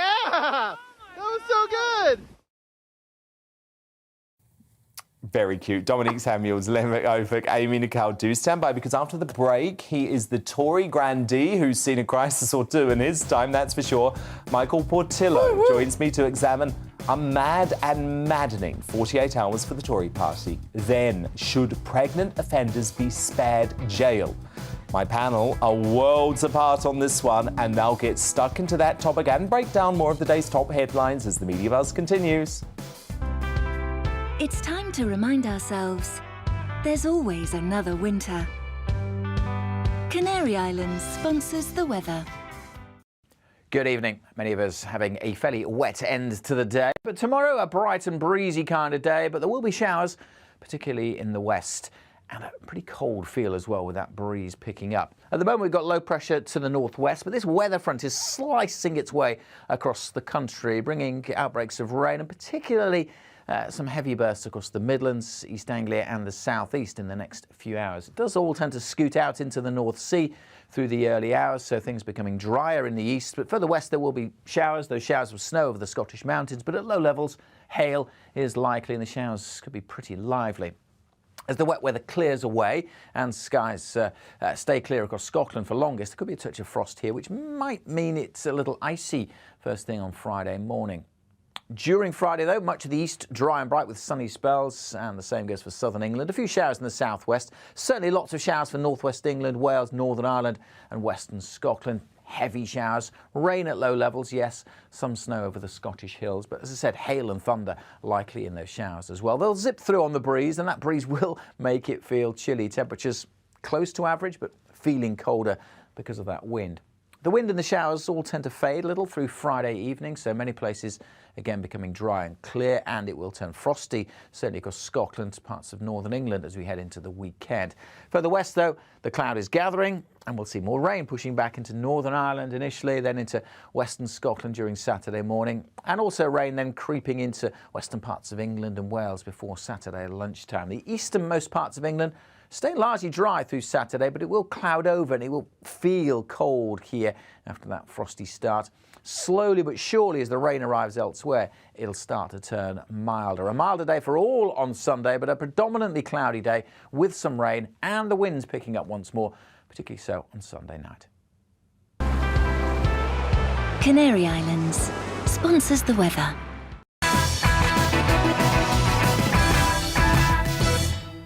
You're watching GB News live across the UK and the world on our digital stream. GB News is Britain's news channel. We are the UK's home of discussion and debate from all perspectives. We are here for you. Don't forget to join our YouTube community by clicking on that subscribe button. And if you want the GB News app, you can click and catch up on programmes anytime. We love to hear from you, so email us. gbviews@gbnews.uk. Thanks for being part of the GB News family. My name is Andrew Doyle. Join me every Sunday evening at 7 p.m. for Free Speech Nation. This is a show where we address current affairs and news stories of the week with the help of two wonderful comedian panellists. I brought in comics because I want to give it a lighter edge, and also they work for less. See you there.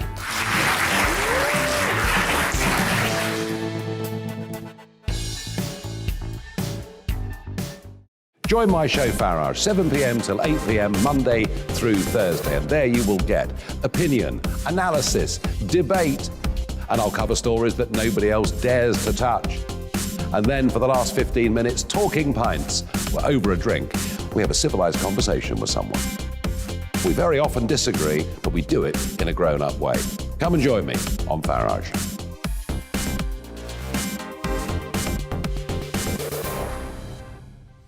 I'm Colin Brazier. I've reported from more than 70 countries around the world, covered wars from Afghanistan to Iraq, from Lebanon to the Balkans. I'm trying to bring that experience, that feel for events, to the studio. And something else.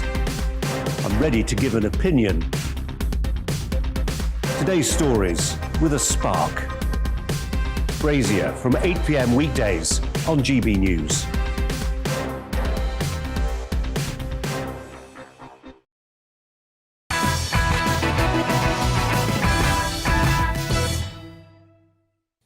And we're back after an extraordinary 48 hours in politics where it feels like those inside the government are turning on one another. One of the Conservative Party grandees, broadcaster and former Defence Secretary Michael Portillo is here to reveal why all sides of the Tory party, from the Thatcherites to those who smashed down the Red Wall, are furious, and whether Boris will survive when the dust settles. Michael, great to have you here. It's been a difficult week for your party. And before the break, we saw that newspaper front page suggesting that Rishi Sunak and Liz Truss might even be circling. But is this really the end for Boris Johnson? Because he remains such a popular figure, doesn't he? Well, I think that is the question that the Conservative Party is asking itself now. He certainly has been a popular figure. I mean, I remember that he won London twice for the Conservatives, and that's a socialist city. Then he had a majority of 80 for the Conservatives, and he got Brexit done. These are formidable achievement. And if that's the Boris that still exists today, the Tories will stick with him. But is that the Boris that we have today? Opinion polls now are suggesting that a majority of the population wants him to resign. I've just been at a TV show where it was clear that the vast majority of the audience no longer believed a word that he said. So Tories are referred to as ruthless people, but, you know, they understand politics. And if you've got a Red Wall seat, or if for that matter you've got another Chesham and Amersham, you want to know whether Boris is still an electoral asset. He certainly has been, but they're now asking the question whether he can be in the future. One would like to think that, you know, he could pull the plane out of the nosedive. What's so depressing about this is it's been one terrible story after another. Every time you think that things could not possibly get worse, they've got substantially worse. And the common theme is, you know, firstly, that Boris is no kind of leader. OK, there's no surprise about that. That has always been known. But what was expected was that he would have a powerful team working for him, and that would be well organised. And what we see now is chaos. I mean, it's a year since Dominic Cummings left, rather more. And people said, oh, you know, the government got so much better when Cummings left. Well, the government actually lost some of its verve when Cummings left. For a while, it appeared to be less chaotic, but now it appears to be as chaotic as ever. So I think a lot of Tories are saying, you know, we'd be happy, we'd be willing to give Boris another chance, but there's just no sign that he has the formula to get that plane back in the sky. What's been so interesting is that it was the Christmas party thing that had the cut through, because there's been a lot of issues over the past few months, haven't there? There's been the sleaze, there's been the reversal of the pledge on taxation, there's been these new COVID measures introduced, but it really does feel like it's the hypocrisy that the public are most furious about. Do you agree? Yeah, I do agree. And I think some of the people who've been making the criticisms are themselves hypocrites. I think there was quite a lot of COVID regulation busting going along. But isn't the point they made the rules? I didn't make the rules. I was railing against the rules. No, of course. I perfectly understand that. I'm just observing that sometimes when I hear people going on about this in a holier-than-thou manner, you can't wait for the revelation that actually puts that person in the dock. Yeah. Because, this was going on in television and the press, and, all of us know that. But no, it really has hit a raw nerve. Interestingly, I don't think there's any evidence, and I don't think there will be, that Boris was at these parties.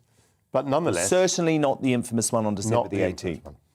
Well, perhaps you know more than I do then. But the fact that his team was flouting the rules really has had cut through with people. And I'll tell you why I think the members of Parliament must be so furious, because when you had that new intake, the Reb Wallers and all those other people who came in 2019, that did such a lot to change the reputation of the Conservative Party. People said, my goodness, this party is completely different. It has different social attitudes. They look different. They sound different. They're from working class backgrounds. It was a complete laundry of the Conservative Party. But now we're back to all the old things, and they are being tarred because of Owen Paterson, one person. They're tarred with sleaze and being part-timers. Because of this party thing, they're tarred, all of them, with the idea that they make laws for the public but don't comply with them themselves. Now, for the vast majority of Conservative members of Parliament, this is the most grotesque injustice, which of course makes them extraordinarily angry. They don't want to be tarred with this brush. And it's so depressing that it goes back to an old narrative that had been unwritten. The pages of that old sleazy Tory narrative have been torn up. And now, my goodness, they find themselves back in the well. So you're a shrewd political mind. You know this party better than most. If you were advising Boris Johnson, how can he turn this around? What does he need to do tomorrow to get ahead of this and potentially save his premiership? I'm afraid I think the answer to that is he needs to be a different person from the one that he is. And that's tough. And that's impossible. Well, that is really tough veering on impossible, yes. Because, the Boris who wins elections is also the Boris who's no good at coping with everyday life. I mean, he's made an industry of being buffoonish and chaotic and disorganised. And he's just had another baby today, which isn't going to make things more simple in his private life. But lots of people have loved that about him because they can identify with that. But they can't entirely identify with chaos, and they certainly can't identify with being fooled. And I think that's the thing. You hear that phrase all the time, he's playing us for fools. He thinks we're fools. People don't like to be played for fools. I think he has some quite bad influences around him. I'm not going to name them right now, but I think he really ought to take a step back from some of these people. Including his wife? I'll leave that in your mouth rather than mine. He needs people who are not there to fight each other, but are there to support him in governing the country. I mean, see, a terrible irony about all of this is I actually think the government's COVID policy has been very good. Even this Plan B? No, not this Plan B. So let me be more specific.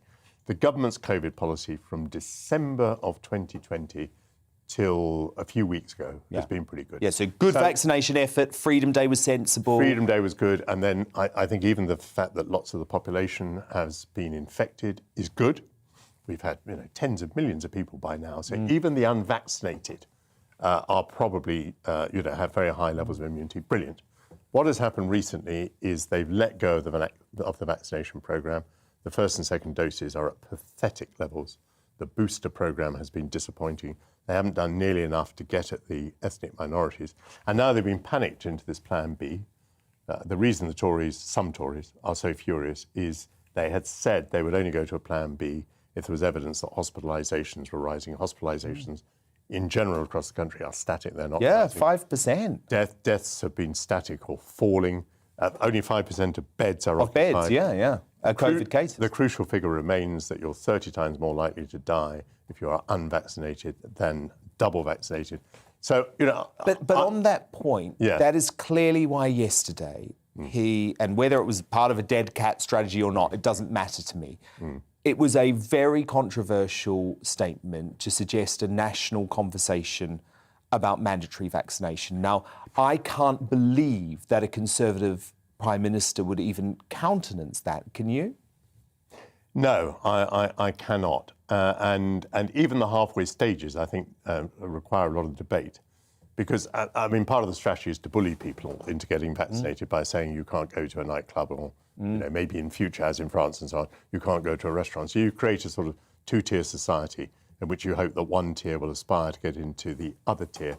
But I have not seen a sort of granular strategy about how you get into the ethnic minorities that are very vaccine sceptical. I mean, I think we're only at about 60% vaccination of the black population, significantly higher amongst the white population, and particularly amongst the white elderly population.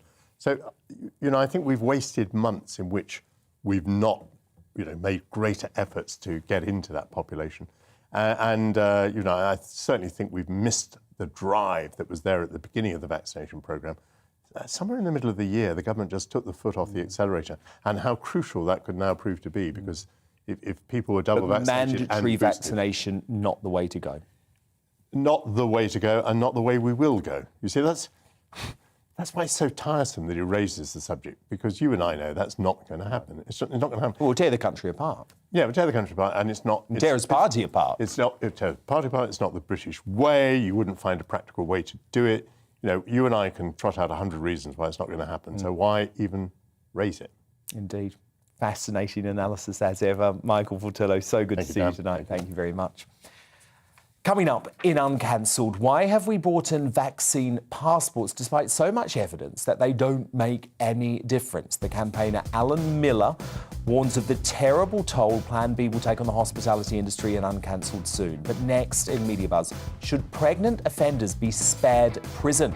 My panellists break down that polarising topic and the latest headlines after the break, plus get your first look at the front pages as they drop.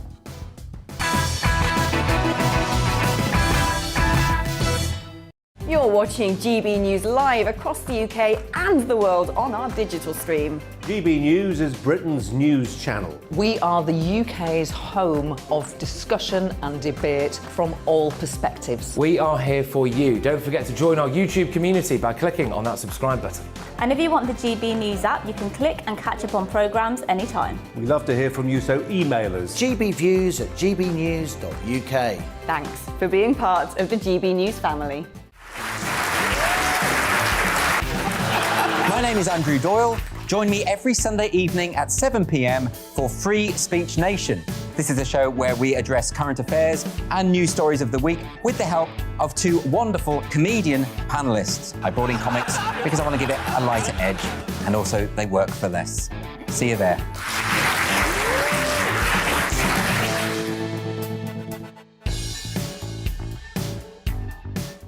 Join my show Farage, 7 p.m. till 8 p.m. Monday through Thursday. And there you will get opinion, analysis, debate, and I'll cover stories that nobody else dares to touch.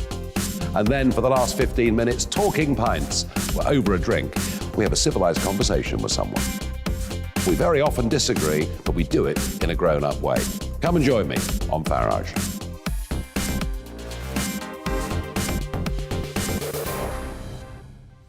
I'm Colin Brazier. I've reported from more than 70 countries around the world, covered wars from Afghanistan to Iraq, from Lebanon to the Balkans. I'm trying to bring that experience, that feel for events, to the studio. And something else. I'm ready to give an opinion. Today's stories with a spark. Brazier from 8 p.m. weekdays on GB News.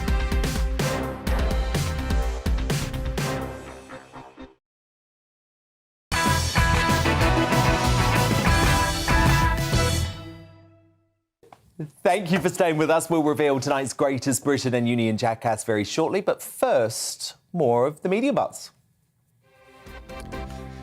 Lots of front pages have just been delivered, so let me get to them. The Daily Telegraph's headline, Lord Geidt on brink of quitting over PM's flat. Boris Johnson's standards advisor reportedly considering his position following allegations that the PM misled him over the refurbishment of his Downing Street flat. He's challenged the PM to give him a satisfactory explanation as to why he did not share vital evidence when the affair was investigated earlier this year. Look, Geidt's a big figure. This would be a disaster right now. The Guardian are also following the reports that BJ misled his own ethics advisor. Today, over the redecoration, this comes after the Electoral Commission fined the Tory party £17,800 for serious donation reporting failures. The Times, oh, sorry for you Boris fans, because this is just so much bad news tonight. Poll blow for Tories as trust in Johnson falls. The Conservatives have slumped to their worst poll rating in 11 months as the PM battles on several fronts. Labour, and I mean, come on, they are a complete mess. They are a mess, but they have a 4-point lead. Folks, just think about Angela Rayner as Deputy Prime Minister. Surely that's got to put you off. The Daily Mail splashes on the Tory party's Plan B mutiny. Up to 50 MPs. Good on them. They better do this, though. Reportedly set to vote down new curbs as dozens of Conservatives vowed to rebel against Boris. And here's one of my favourite things. The Daily Star, with another one of their fantastic front pages, they've mocked up Boris's Dame Julie Andrews from The Sound of Music singing "The Tills Are Alive" with The Sound of Music. Now, this paper is skewering nonsense Plan BS rules after it was suggested in a briefing today, as I mentioned at the top of the show, that it is permissible to sing without a face mask, regardless of whether you're watching a musical or just belting out a tune in Tesco or whatever your supermarket of choice is. My superstar panel back with me now. It's the political commentator Dominic Samuels, the former Liberal Democrat MP, also former star of I'm a Celebrity. He forces me to say that. Lemvik Ovik, and the broadcaster and author Amy Nicol. Now, this is a serious one. A new campaign has called for pregnant offenders to be spared jail. Posters declaring prison will never be a safe space to be pregnant have appeared at bus stops around London, including the now closed Holloway prison. The campaign from feminist gender justice group Level Up and charities Women in Prison UK and Birth Companions includes a petition to Justice Secretary Dominic Raab to strengthen the law so that judges have to consider the health of pregnant women and their babies and avoid jail sentences at all costs. 1 in 10 female prisoners give birth inside their cell or on the way to hospital, which the campaign argues creates toxic stress and trauma for mother and child. In the past 2 years, 2 babies born inside prison have also died. Amy Nicol, surely the issue with this, though, is that you'd murder someone and then get pregnant to avoid jail, right? That's insanity. No, this is not at all. So 4%... Well, that could happen. That could happen, but most of the women in prison at the moment are on 6-month sentences for non-violent crimes that are a result of abuse or trauma, like prostitution or drugs offences. 4%... But this is for everyone, though. This includes violent crimes. Violent crimes is just a tiny, tiny section of the prison population, and most of these women are not protected, and you need to think about the unborn children as well in this. There's Louise Powell. She was 31. She died in her child died in the cell. She was begging for an ambulance. These women, when they go for their routine appointments throughout their pregnancy, they're taken in handcuffs to the hospitals. This is not right. Most of these women arguably shouldn't be in prison anyway, let alone pregnant women. Well, you don't believe in prison? I personally don't believe in prison. I don't think it works. I think it's been... Well, OK. No, finish your point. But look at the statistics. Finish your point. My point is that there is no circumstance where a deterrent has been come by a sentence. I think 5 out of 10 people come out and re-offend. I need you to get involved here. I need you to get involved here. So you don't think for, say, for example, Ted Bundy... Yeah, but you keep picking these tiny anomalies again. So let's look at the mass. Let's look at the majority of the. Let's look at. I'm not talking about those people. I'm talking about the majority of. I am talking about the majority of the prison population, and I base this because when I was a lot younger, I used to work in a probation office, and I saw the types of people who get put in prison, and they are rarely violent offenders. They are people that need your help, and they need to find. Fair enough, but that's an argument for better rehabilitation techniques rather than getting rid of prison altogether. Like, it just delegitimises your whole argument because you don't believe in prison whatsoever. So, in that same breath... And Amy, can I just put a case to you? Emma Tustin, this 32-year-old evil, depraved murderer of young Arthur, if she were pregnant, you think she shouldn't be in prison?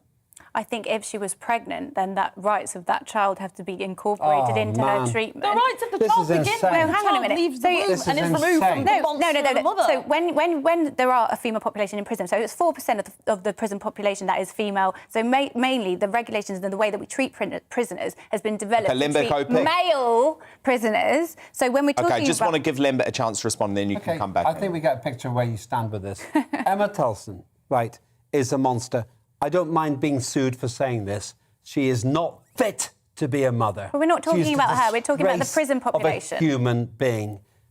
The best thing we could do if she goes pregnant is take the child away and give the child a chance with a foster family. I think the best thing we could do is have preventative societal intervention before we get to the point where we have child murderers in our society. Ironically, Amy, I mainly agree with you. I don't think prison works. But when it comes to the idea of setting a principle... When it comes to the idea of having a principle where if you're pregnant, you don't go to prison, I was an MP, and there were lots of people who got pregnant in order to get benefits. Now, if you can avoid prison by getting pregnant, a lot of the people who have committed these crimes will get pregnant. So when it comes down to it, I don't object to a case-by-case analysis, but the idea of a principle where if you're pregnant, you don't go to prison or you get a reduced sentence, that is an invitation for the worst offenders in our country to get pregnant. And also that's not equality either. That's I'm on a roll here. One second. One last thing. Okay. It's a serious issue, and I'm very interested to hear what Dominic says. And also, that sounds so patronising. I'm sorry, I don't mean that. I mean, it did a bit. It's because I feel very strongly about this. OK, make your final point, Liv. Go on. Dan, I was trying to defend... So you want to endanger women and endanger unborn babies? No, I'm brilliant. trying to protect society. And I'm trying to make sure that getting pregnant isn't a get-out-of-jail-free card. Simple as that. Let Dominique have the final word on this. I don't think it's not even equality either, and it's asking for special treatment. If you're a criminal and you've committed crimes, then you should go to prison whether you're pregnant or not. I will give one example. This is in America, though, of Brittany Gray, 23. She was arrested by Arkansas police for a sexual relationship with a 14-year-old boy. So she raped him, essentially. She got pregnant. Should she be spared prison for raping a child? Sorry, I've just completely gone off. And you weren't listening. No. So important. People like that, of course, they should go to prison and their baby should be removed from them. It's quite simple. But the thing is, mother and baby units in prison are few and far between. So I'm not talking about these very rare scenarios. I'm talking about the majority of the prison population, which mostly are in there for less than 6 months for non-violent crimes. Well, I get your point. And I get your point. Amy Nicole, and those are the babies that need to be Limvic Opic, Dominique Samuels. Thank you so much. You started it, indeed, and God knows what happened. But look, coming up, the panel will be back for the crowning moment of the show as I coronate today's greatest Britain in uni and Jackass. They will give their nominations, though, and there's some goodies tonight, believe me. But first, in Uncancelled, he's the man fighting to save a hospitality industry under fire once more, this time from vaccine passports, which reams of evidence show don't make a jot of difference. The Together Declaration's Alan Miller is here after we take a very quick look at what's coming up in Monday's show. Coming up on Dan Wootton tonight. Leaving the egregious attack on our liberties aside, do Plan B measures even make any scientific sense? The positive professor, Carol Sikora, gives us his expert opinion on that. And how do we cope with our hypocritical government threatening basic freedoms at Christmas again? GBNews star and the public's voice of reason throughout this pandemic, Neil Oliver, tackles that in The Outsider. Plus, I'll break down the day's top stories with Monday's superstar panel, the Daily Express columnist Carol Malone, senior reporter at the newspaper Benjamin Butterworth, and the social commentator Esther Kraku. That's Dan Wootton tonight, 9 p.m. till 11 p.m, Monday to Thursday on GB News.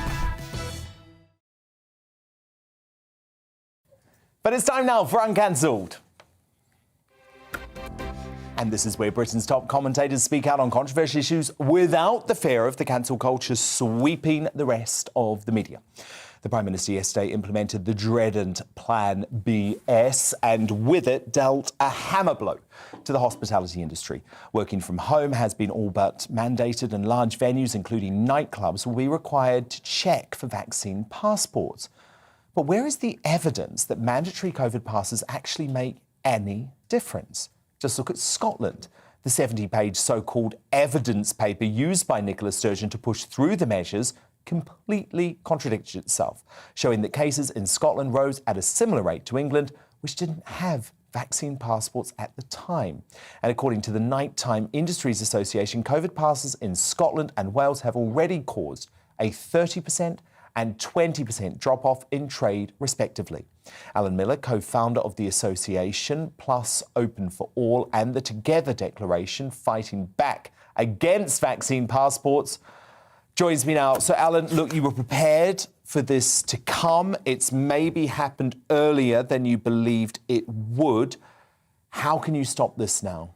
Well, at the moment, we have a campaign that's been going throughout the week where we've got 150,000 signatories so far that have been contacting their MPs on a daily basis, making phone calls, sending emails. And tomorrow, there'll all be the ones that have got meetings. We'll have meetings with them, and at 1 o'clock, everyone will be going to their surgeries to deliver a letter to them and to let them know that they'll be voting on the basis of where they stand on this issue. You know, we found that the public have been treated with contempt, in our opinion, disdainfully, and have been sidelined from a discussion. It's not been a public debate. There hasn't even been a proper parliamentary debate with the efficacy of anything or not, with evidence. And we really think it's important now that we resuscitate the public square, that the public is able to have a discussion, put their elected representatives under pressure, and let them know that their votes are going to be on this basis. So, you know, that's one thing that we'll be doing, that we're going to be continuing the pressure as we go along. And we're really saying that across the board now, across the United Kingdom, we know that tomorrow in Wales, Mark Drakeford is going to be pushing for extensions. On Monday out in Stormont, they're talking about that. So there's going to be a vote as well at the Assembly. So the whole direction of travel is one where an imposition of something that makes no sense, that has no evidence being discussed. Yes, so I want to dig down a bit on that. Tell me, because a lot of people might be watching and saying, well, vaccine passports must make sense, you know, that they're using them all around the world. I've looked at the evidence, I know that they don't, but can you just explain and outline why vaccine passports are so nonsensical and also so damaging to your industry? Yeah, well, they're nonsensical because you can be vaccinated and still transmit the virus. You can also be not vaccinated and have really high immunity. So we've seen in nations that are very highly vaccinated but also have vaccine passports that transmissions continue. So at that level, logically, they make no sense because it's not like it's actually a health question. What it is something must be shown to be done. It looks like there's something that's a kind of intervention that somehow is keeping people safe. But people get a lot of things confused. They get confused about the vaccine versus the vaccine passport. The vaccine passport is show me your papers, digital ID. It's a pantomime at one level, but it's enormously damaging for hospitality, who've already lost over 15,000 venues in the UK, hundreds of thousands of jobs. But our civil liberties and our rights, the idea that we have to show intimate details of our life to strangers to participate, completely unacceptable. And isn't the idea, Alan, that really this is about coercion, isn't it? This is about trying to force people to get the jab. We saw Boris yesterday open up the possibility of a national conversation about mandatory vaccination. And essentially what it's saying is if you want to be part of society, you've got to be jabbed. Now, to me, that is so disturbing because it opens up the possibility of some sort of biosecurity state. Well, let's be honest. People have said it. We've got a nudge unit in the government, behavioural insights team. They admitted that this would hopefully help more young people get vaccinated. We heard it from Nicola Sturgeon in Scotland as well. They're quite blatant now. I think one thing that people have, the last 48 hours has actually shaken people. People are waking up. I think people have had a look at this, and we've seen G7 and the UEFA, and we've seen COP26, and we've seen Matt Hancock. But a lot of those things, they had an impact, but you can say one individual.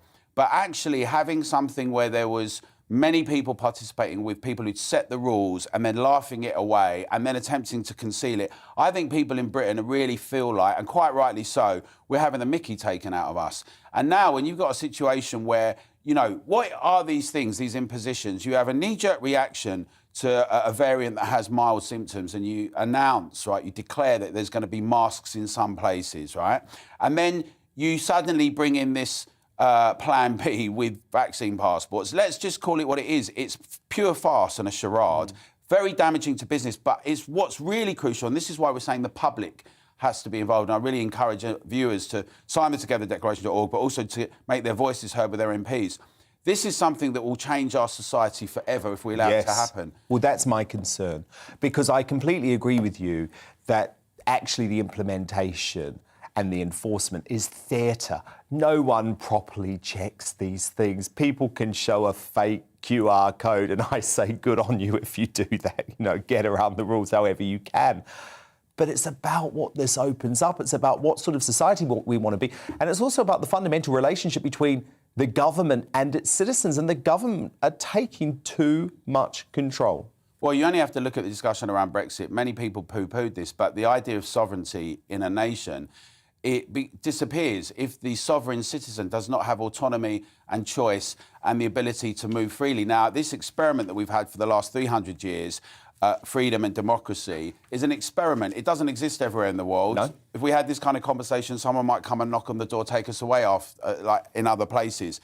And we only have to look at the continent in Europe. I cannot believe that more people are not making noises about this. Where are all the human rights lawyers? Where are all the people that talked about freedom, anti-fascism? We heard it all, right, only just a couple of years ago.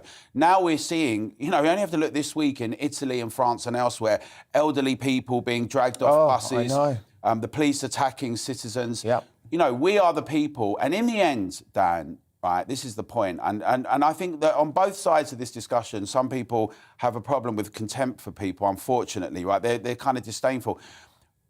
People make history. If you think about from the suffragettes to civil rights and everything, it's been about ordinary people doing that. And this is something we're really passionate about together. We think that our friends, our neighbours, our loved ones, they're not these nasty words that people call them, and we all know all the words, right? What they are is they're part of our fabric of society. They're people we love, and they're decent. And we think that they have a very strong voice and they can come out, and we encourage them to do that. And I really think elected representatives need to think very seriously about this. And it's very good to see that some Conservatives are really coming out to say they're going to challenge this, but there are many in Labour as well that are opposed to it. We need to have a proper opposition in Britain, but actually I think what we're going to see is when we encourage more and more people to come out and have their voices heard, all of those MPs are going to understand what this means once they start hearing from their constituents. So I encourage everyone to get involved in the Together Declaration. Well, Alan Miller of the Together Declaration, that is stirring stuff. Good luck. You know I support you, and we'll keep talking about all of this on the show. Alan Miller, thank you for being uncancelled tonight. But it is time now to reveal today's Greatest Britain and Union Jackass. My superstar panel are back with me. The political commentator Dominique Samuels, former Liberal Democrat MP Lembek Opik, and the fabulous author and broadcaster Amy Nicol. Amy, I'm going to kick off with you tonight. Who's your greatest Brit? My greatest Britain is Philip Schofield from Morning Fame. What? Because he has mastered the art of letting the political fizzle down into daytime TV with an absolute amazing moment with Matt Hancock, where he was doing a heartfelt segment about how he hopes to improve the lives of dyslexics when Philip Schofield said, OK, was it your dyslexia that meant that you misread the social distancing rules, Matt Hancock? And then today, he was talking about the parties in Number 10. He was like, yeah, and apparently Boris Johnson's had a baby or something. Lovely work from Philip Schofield. Well, he's never going to win, but... I thought you might say that. Good try. But it was a good try. Good try. Lembet. On the same theme, my friend, it's Mark Harper, MP, who's basically rubbished the government. He said, I don't buy this, I don't believe it. You can read the quotes for yourself, but simple start and finish of this. When you find a politician... he's done very well. ...who tells the truth, then you've got to respect that. And also, Tracy Crouch did the same thing as well. Those two. And it's Tracy you've got there. Both of them did the same thing. She is an absolute star. She used to be on my show when I... Well, Tracy actually released a statement where she said, I am fuming. My constituents have every right to be angry. Their memories of lost loved ones are traumatised, knowing that they died alone first and last Christmas has passed by and many spent what is usually a special day by themselves. I'm not even going to begin to justify or defend a party in Downing Street, and that's brave. And let from me a tell Tory you one MP. other thing about her. She has got ministry positions. She's headed for the top. She spoke her truth. Yep, and we need more of that. Dominique Samuels, you're going with a similar theme for your nomination. Yes, although mine is more broad. Mine is to all of the MPs that have spoken out against vaccine passports and announced that they're going to vote against them. These include Diana Davidson, Ben Bradley MP, and also people like Dawn Butler as well, who has been she's been opposed to vaccine passports for a long time, so big up. Well, Dominic, I'm going to go with you, actually, and say the greatest Britain is those backbench Tory MPs, because we need them, because Labour and Keir Starmer have proven they are literally no opposition. He is now literally the leader of no opposition. So the people that are going to make the difference are the Tory backbenchers. They need to rebel. And it's not about the fact that they can overturn the law. They can't with the Labour support. But what they can do is send a very clear message to Boris Johnson that this is unacceptable. Let's move on to the fun part now, though. Union Jackass time. Amy Nicole, who is your Union Jackass nominee this Thursday night? My nominee is the Met Police for not investigating what seems like 2020 parties held by various politicians last Christmas. However, they did fine loads of people for doing literally the same thing. So I say that they should look into it and then they should give back all the money that they fined people for last year, and then the people can spend it on cheese and wine. Lembert Opik, your nomination. A diversion here. The Department for the Environment, who have created a situation where it's actually cheaper to take our rubbish, our domestic waste, the stuff you throw in the bin, all the way to Romania. Now, I declare an interest when it comes to Romania. We've discussed that in the past. But when it comes down to it, what kind of a world have we created when we pretend we care about the environment, but you take all our rubbish, 1,500 or 1,800 kilometres, and throw it in the bin over there? And Dominique Samuels, I think you've just been listening to me, right, with your choice? Yeah. My nomination is Keir the Clown Yeah. and the Labour Party overall for calling for even more stringent restrictions. Where is the opposition in this country? And we already know that Plan B doesn't make any sense. Keir the Clown calls for more. Probably because he was too lazy to think up anything unique. Tracy Crouch for Prime Minister. You heard it first on GB News. It's so depressing, though, isn't it, Dominique? Because actually, if Keir Starmer had been in government, we never would have had Freedom Day. So we would have maintained all of these restrictions throughout the summer, and we would have been a population without so many COVID antibodies. And if you look across the continent, over to Europe, that hasn't served them well. And even, let's look at Scotland and Wales, Yeah. who have had our Plan B measures for quite some time. They've clearly not worked, so much so that they've announced that people need to stop going to Christmas parties this year because of COVID, and they've had higher case rates than us consistently. With all those measures, clearly don't work. Keir Starmer, have a think about that, please. And Dominique, and also Amy, for Deputy Prime Minister behind Tracy Crouch, an all-woman boss. I don't know. Well, look, Dominique's done the double today because Keir Starmer is absolutely my Union Jackass. He is now officially the leader of no opposition. Within minutes of that Boris Johnson press conference last night, he nodded through these restrictions. Why is he not demanding the evidence that these measures are going to work? He is a sorry excuse for an opposition leader. Lazy, Thank you so much to my I'd say. superstar panel tonight. Dominique Samuels, Lembert Opik and Amy Nicole. They've been very naughty. I'll be back again on Monday night from 9 p.m. Now it's time for headliners, though. Mark Dolan is here tomorrow night at 9. Have an amazing weekend. Good night. It's time to remind ourselves there's always another winter. Canary Islands sponsors the weather.